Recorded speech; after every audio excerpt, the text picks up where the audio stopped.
November 20th. If you have enough breath to complain about anything, you have more than enough reason to give thanks about something. Matty Stepanek. The following details are taken from the website mattymatters.org. Matthew Joseph Thaddeus Stepanek, Matty, was born July 17, 1990. He was the youngest of 4 children, each of whom died during childhood from an inherited rare and fatal neuromuscular disease called dysautonomic mitochondrial myopathy. The prognosis for Matty's medical and developmental future was grim.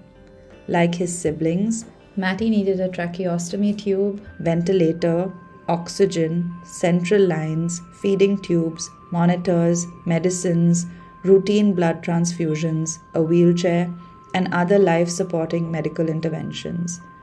Especially during his early and final years, he spent many months at a time living in hospital pediatric intensive care units.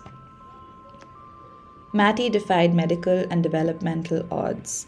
Not only did he live almost 14 years rather than the handful of hours anticipated early on, he was also developmentally and academically advanced, becoming a gifted writer, a respected teacher, and a spiritual and inspirational speaker. Baptized at birth and confirmed in the Catholic Church at the age of 8, Matty enjoyed a close friendship with God throughout his brief life.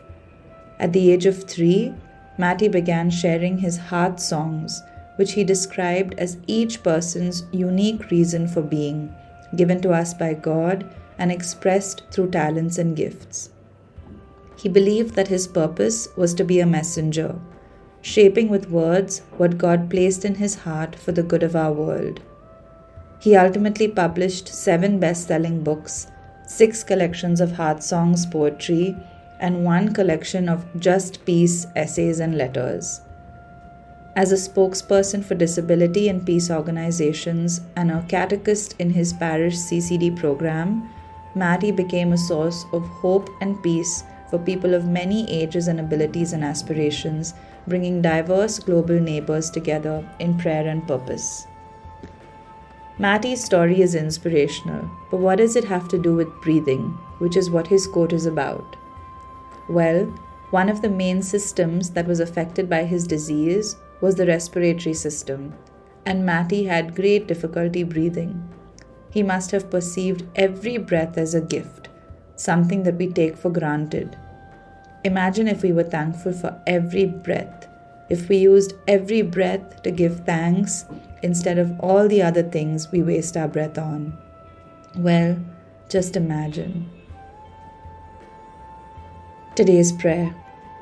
Holy Spirit, help me to use the breath you have given me to be thankful rather than to complain.